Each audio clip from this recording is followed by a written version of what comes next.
सत्य विघ्नहर्ता है गणेश जी के वचन।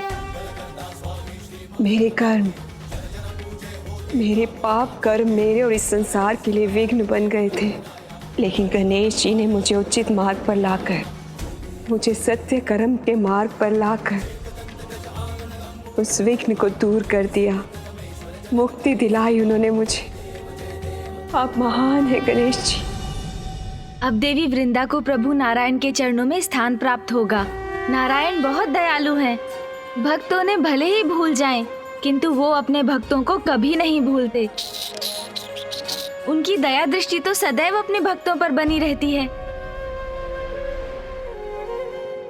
ज्ञात नहीं मेरे पापों के बाद प्रभु नारायण मुझे स्वीकार करेंगे या नहीं।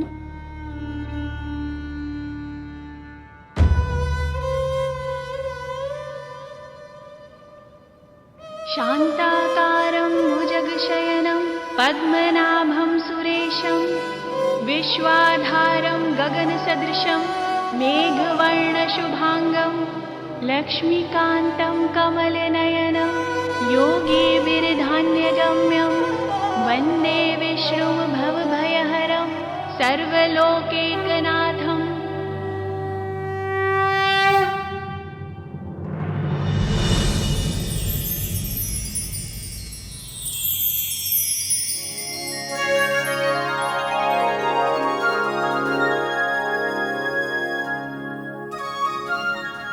आपके दर्शन पाकर मैं कृतार्थ हो गई प्रभु। अपने पापों के कारण मैं आपसे चाहे कितनी भी क्षमा याचना करूं कम है प्रभु, फिर भी मुझे क्षमा कर दीजिए प्रभु। पुत्री वृंदा, संसार के हित के लिए तुमने स्वयं को दंड दे दिया। अब तुम मुक्ति की अधिकारी हो। धन्यवाद प्रभु।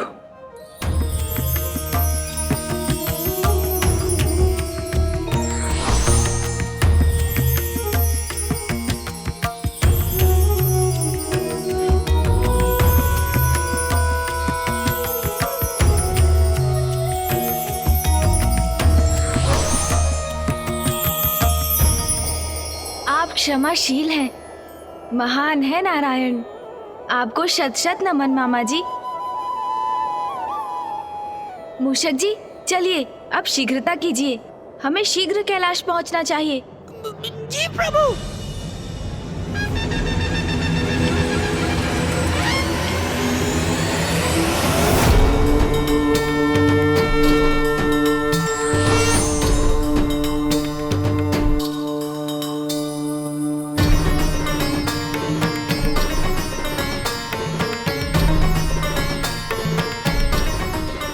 बस कुछ ही क्षण बाद ये दुष्ट पुनः उठ खड़ा होगा।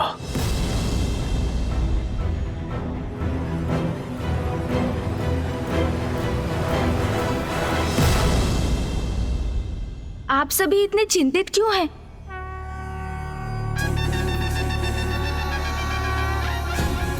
प्रणाम माँ, प्रणाम पिताश्री। पुत्र गणेश, तुम कुशल तो हो ना? और वृंदा? मैं भी कुशल हूँ माँ, और वृंदा जी भी। मामा जी ने स्वयं उन्हें उचित मार्ग जो दिखाया है ना मामा जी? महादेव, जलंधर अब पुनः जीवित नहीं होगा, क्योंकि मैंने वृंदा को वरदान दिया था कि जब तक वो जीवित है उसका पति मृत्यु से सुरक्षित रहेगा। परंतु गणेश के कारण मैंने वृंदा को मोक्ष प्रदान कर दिया है। जलंधर अब मृत्यु के मुख में जा चुका है। पिताश्री, जलंधर ने घोर पाप किए। उसके अपराध बहुत बड़े थे, किंतु अब आपने उनका विनाश कर दिया। और आपके त्रिशूल से जिसका भी वध होता है उसका अहंकार तो स्वतः ही मिट जाता है पिताश्री। महादेव, जलंधर आपकी क्रोधाग्नि से उत्पन्न हुआ था, इसीलिए कदाचित आपका उसको मोक्ष प्रदान करना ही उचित होगा।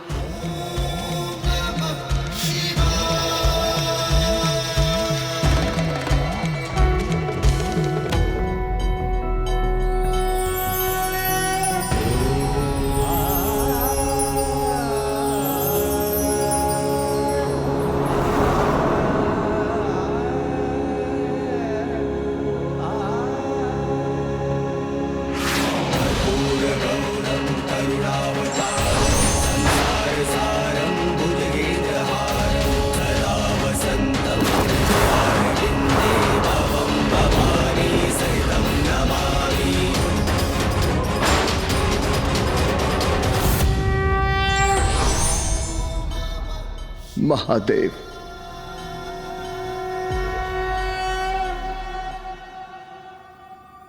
अहंकारवश मैं कितना बड़ा अपराध कर बैठा। मैं आपसे ही उत्पन्न हुआ और आपको ही नहीं पहचान सका, आपके दिव्य स्वरूप में न देख सका, आपको आपके नाम से संबोधित करता रहा। ये न समझ सका कि देवाधिदेव है आप, परम ब्रह्मा महादेव है आप, जगत पिता है आप। आपसे स्पर्धा करने की मूर्खता करता रहा, किंतु आप तो दया निधान है प्रभु। इतना होने के बाद भी आपने मुझे अपने दर्शन दिए। मैं कृतार्थ हुआ प्रभु। तुम मेरी क्रोधाग्नि से उत्पन्न हुए हो जलंधर, इसलिए उसके अंधकार का प्रभाव भी था तुम पर, जो बढ़ता ही गया। तुम तो स्वयं को भगवान घोषित कर चुके थे, मति भ्रष्ट हो चुकी थी तुम्हारी, इसलिए तुमने अपनी भूल स्वीकार नहीं की और तुम्हारा विनाश हुआ। किंतु मेरे त्रिशूल के वार से तुम्हारे भीतर के अंधकार अर्थात तुम्हारे अहंकार का भी नाश हुआ है। मुझे क्षमा कर दीजिए महादेव, मुझे क्षमा कर दीजिए।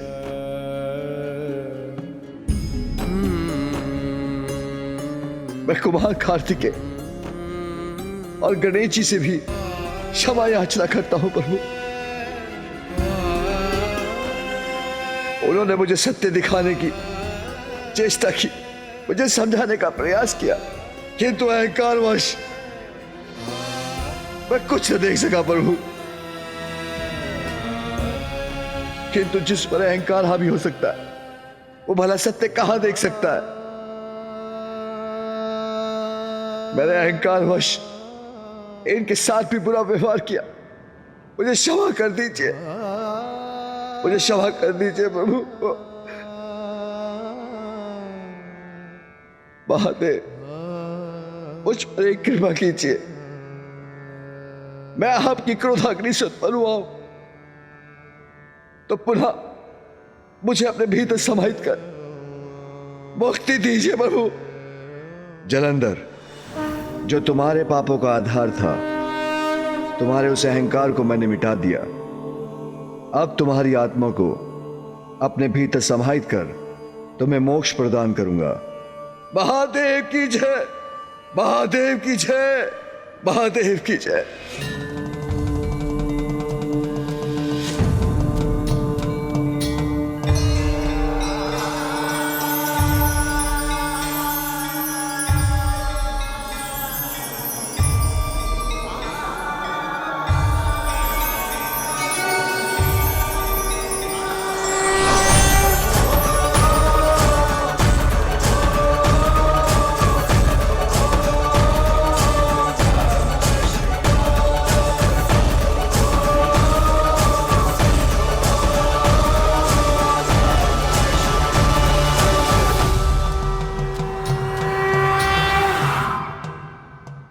महादेव, आपको कोटि कोटि धन्यवाद। आपने एक बार पुनः हम सभी को और इस सृष्टि को एक महान संकट से रक्षित किया। नहीं देवराज, इस संकट के टलने का, इस विजय का श्रेय तो मुझसे कहीं अधिक पुत्र गणेश को जाता है। पिताश्री, भैया और मामा जी की सहायता के बिना ये कहाँ संभव था।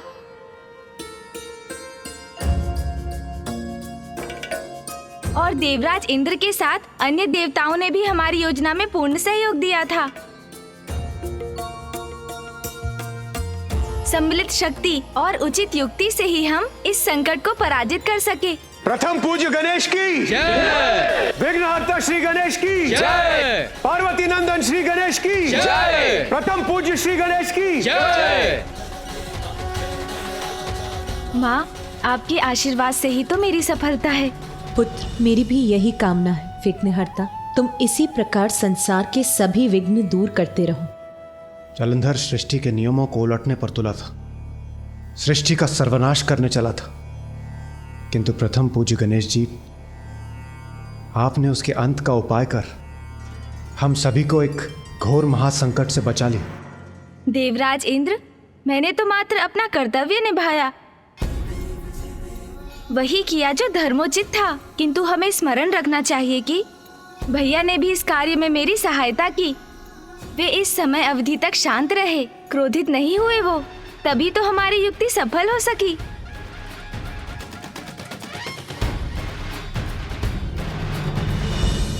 हाँ अनुज, उचित कह रहे हो, किंतु स्मरण रहे, कदाचित मेरा क्रोध अब न जागृत हो जाए।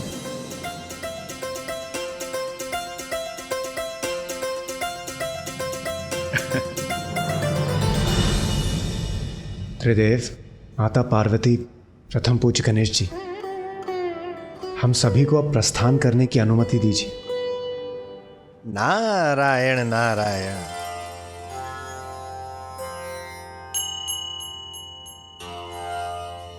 प्रणाम ऋषिवर। प्रणाम देवर्षि। प्रणाम।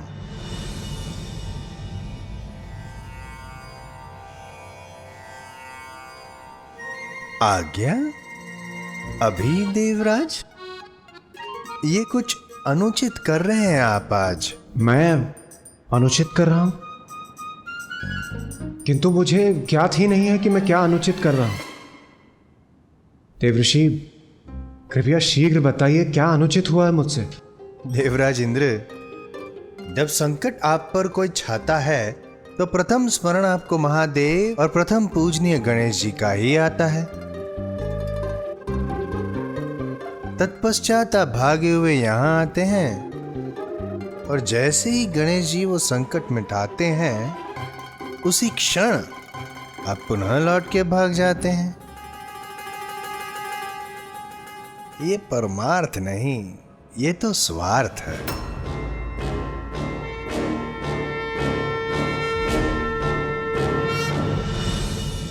देवर्षि नारद, सभी देवता यहाँ उपस्थित थे, परंतु आप बताइए, इस संकट काल में आप कहाँ थे?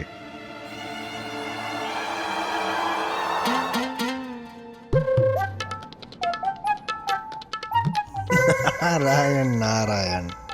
प्रभु, मुझे इस बात का था ज्ञात कि गणेश जी उस असुर के मिटा देंगे सारे ही उत्पात। विश्वास था मुझे, समस्त समस्याओं को वे करेंगे नष्ट।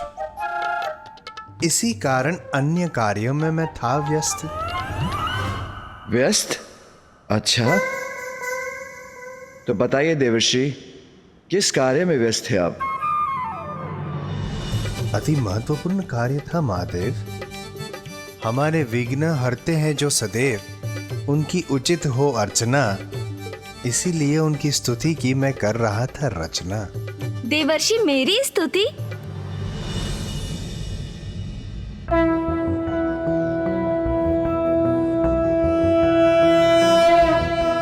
प्रणम्यं शिरसा देव गौरीपुत्रं विनायकं भक्तावासं स्मर नित्यम् आयुः कामार्थसिद्धये। प्रथमं वक्रतुण्डं च एकदन्तं द्वितीयकं तृतीयं कृष्णं पिङ्गाक्षं गजवक्त्रं चतुर्थकं लंबोदरं पंचमं च षष्ठं विकटमेव च सप्तमं विघ्नराजेन्द्रं धूम्रवर्ण तथाष्टकं नवमं भालचन्द्रं च दशमं तु विनायकम् एकादशं गणपतिं द्वादशं तु गजाननं द्वादशैतानि नामानि त्रिसन्ध्ययः पठेन्नरः न चाविघ्नभयं तस्य सर्वासिद्धिकरं प्रभो।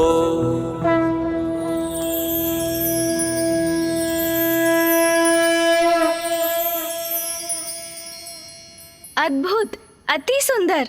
देवर्षि, मुझे आनंद आया, मैं अति प्रसन्न हुआ। ये स्तुति जिसमें मेरे 12 नाम हैं, संकटनाशम गणेश स्तोत्रम के नाम से विख्यात होगी। और जो भी भक्त मेरे लिए ये स्तुति गाकर मेरी पूजा करेगा, मैं उसे सभी विघ्नों से मुक्त कर उसके सभी दुखों का नाश करूंगा। मैं कृतार्थ हुआ प्रथम पूजनीय गणेश जी। आपका सत्य सत्य धन्यवाद। देवऋषि, ये हमारा सौभाग्य है जो आपके मुख से हमें प्रथम पूज्य विघ्नहर्ता गणेश जी की इतनी अद्भुत स्तुति सुनने को मिली। हम कृतार्थ हुए। प्रथम पूज्य श्री गणेश जी की जय, विघ्नहर्ता श्री गणेश जी की जय, पार्वती नंदन श्री गणेश जी की जय। मुझे तुम पर गर्व है पुत्र गणेश। सत्य है अनुज गणेश, तुम्हारी बुद्धि की शक्ति किसी बलशाली योद्धा के बल से भी अधिक बलवान है। भैया ये तो आपका प्रेम और आशीर्वाद है। प्रथम पूज्य गणेश जी, हम सभी को अब प्रस्थान करने की अनुमति दीजिए।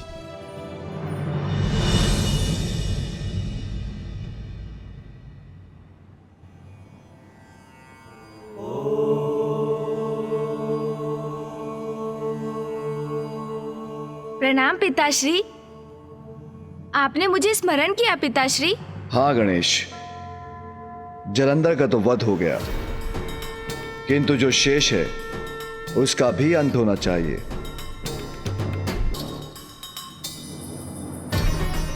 पुत्र, जलंधर के द्वारा रचित इस कैलाश का कहां कोई औचित्य है? मैं आपकी आज्ञा समझ गया पिताश्री।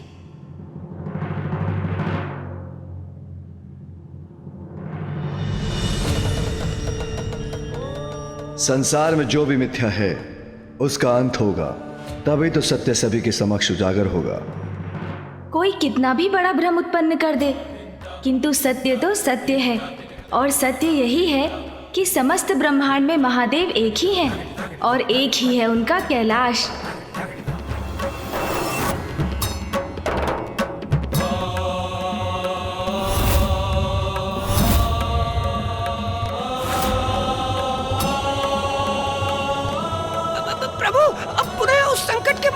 क्यों प्रवेश कर रहे हैं? मूषक जी, आप इतने भयभीत क्यों हो रहे हैं? अरे प्रभु, कैसे भूल सकते हैं आप उस भयंकर स्थान को जहां मेरे ऊपर आक्रमण हुआ था?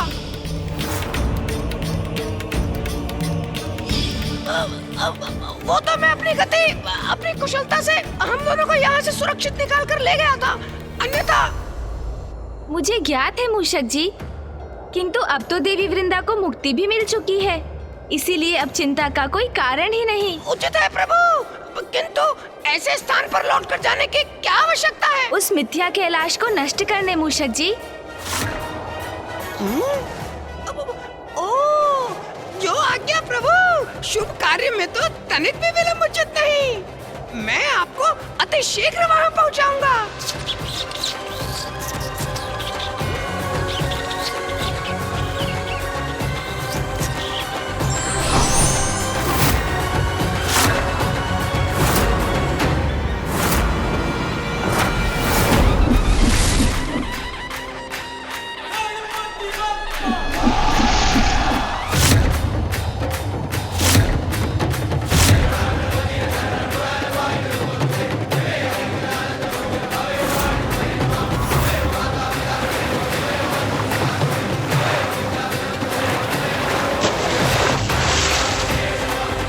असत्य का कोई अस्तित्व नहीं होता।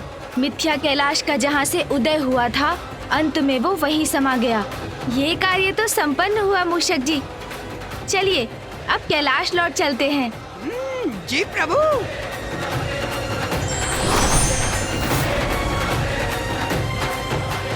अब कभी कोई मिथ्या कैलाश का निर्माण करने का दुस्साहस कदापि नहीं करेगा।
कितना भव्य, कितना सुंदर दृश्य है। प्रतीत होता है स्वयं प्रकृति उमा ने अपना श्रृंगार आरंभ किया है, जिसके कारण संपूर्ण ब्रह्मांड ने भी अपना नव श्रृंगार प्रारंभ किया है। मूषक जी, वो देखिए, ये मेघ कितनी सुंदर, कितनी मनोहर आकृतियां ले रहे हैं।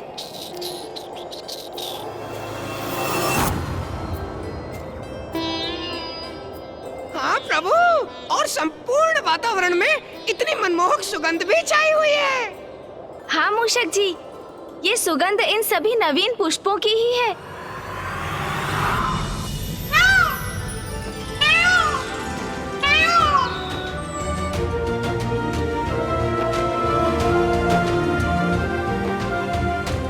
अद्भुत,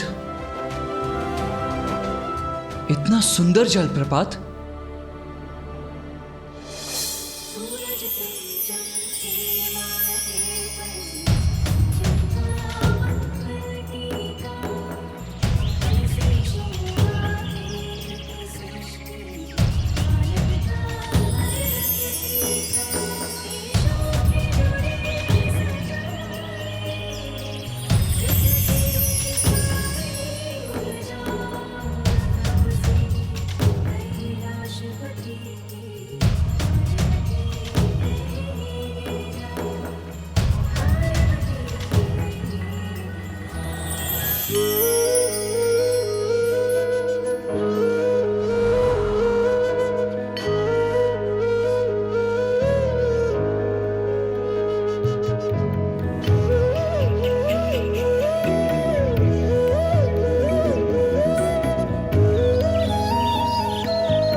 सब कुछ इतना सुंदर, इतना सजीव, इतना गुंजायमान हो गया है, जैसे प्रकृति ने स्वयं अपना श्रृंगार किया हो।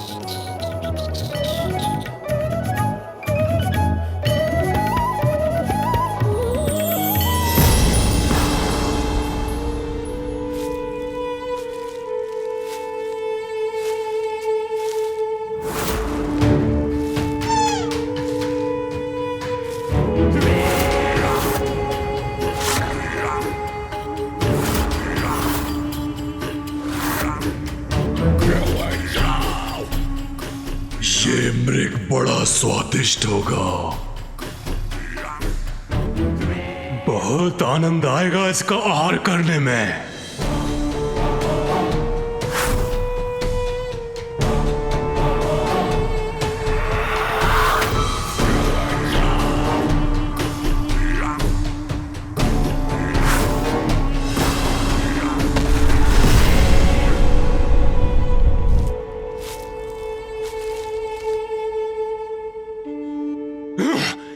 कितने समीप थे उसके हम, तब भी वो मृग कैसे भाग गया? मैं उसे पकड़ने ही वाला था कि अचानक इन वृक्षों के मध्य एक प्रकाश उत्पन्न हुआ।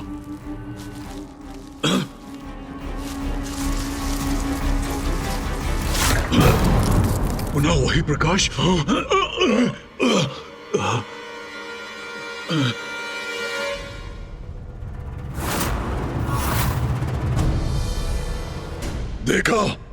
देखा तुमने? वो चमकीला प्रकाश पुनः दिखाई दिया। किसी ने हमारे आखिर का ध्यान भटकाया है, उसे वहीं जाकर दंड देना होगा। चलो।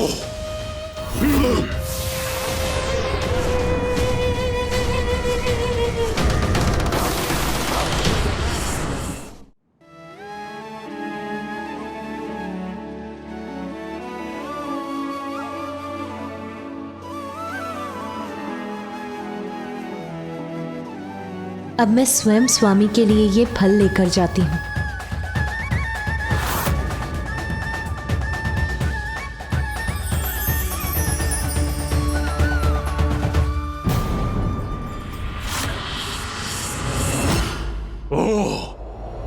तो ये है वो स्त्री जिसके कारण हमसे हमारा भोजन दूर हो गया। अब तो इनसे अवश्य ही भेंट करनी होगी।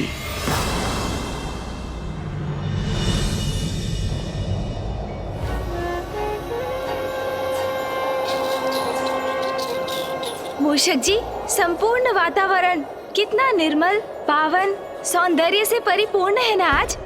हाँ प्रभु, आज की यात्रा तो बड़ी आनंदमयी है। मूषक जी, गति थोड़ी धीमी कीजिए। मुझे कैलाश के इस मनोहर दृश्य का आनंद लेने दीजिए। वाह प्रभु, आप मुझे सदा गति बढ़ाने को कहते हैं। आज प्रथम बार है जब आपने मुझे धीमी गति से चलने को कहा है। आपके आनंद के लिए प्रभु, ये तो मैं बड़ी प्रसन्नता से करूंगा।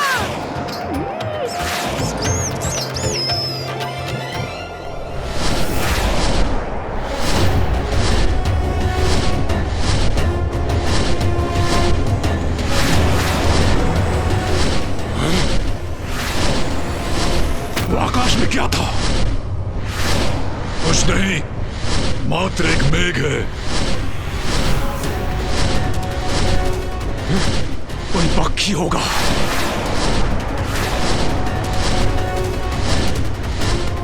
मूषक जी, रुकिए। क्या हुआ प्रभु? आप मुझे रोक क्यों रहे हैं? कुछ विचित्र सा आभास क्यों हो रहा है मुझे?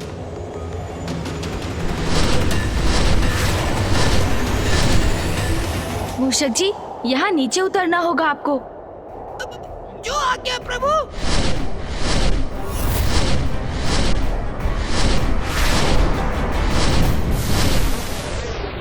पुनः मुझे आभास हुआ। प्रभु, हम कहाँ जा रहे हैं? मूषक जी, वहाँ कैलाश के सिरे पर उस वृक्ष पर कुछ बेर दिखाई दिए मुझे। चलिए ना, माँ के लिए कुछ बेर तोड़कर ले चलते हैं। उचित है प्रभु।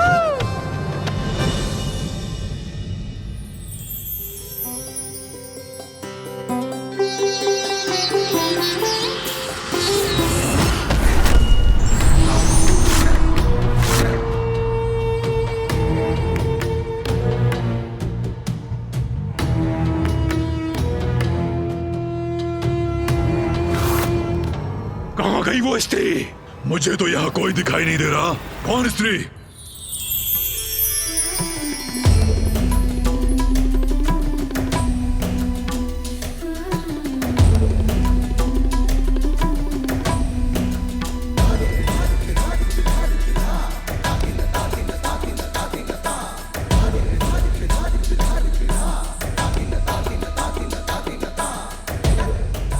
हृदय में फुर्ती भर दे, ऐसी पावन वायु का प्रवाह है यहाँ।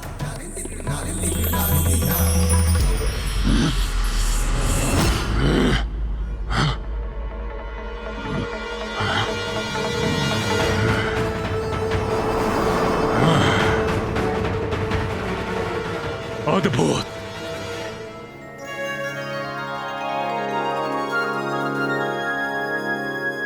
और स्वामी को फल खिलाने में और भी आनंद आएगा मुझे।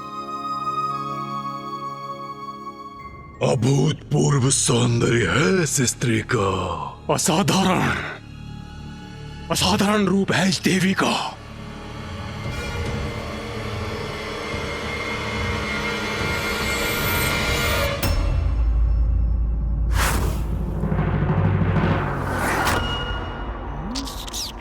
मूषक जी, माँ ये बेर पाकर प्रसन्न हो जाएंगी। मैं उन्हें अभी देकर आता हूँ। उचित है प्रभु। अद्भुत है इसका सौंदर्य। नेत्र नहीं हट रहे हैं इस देवी से।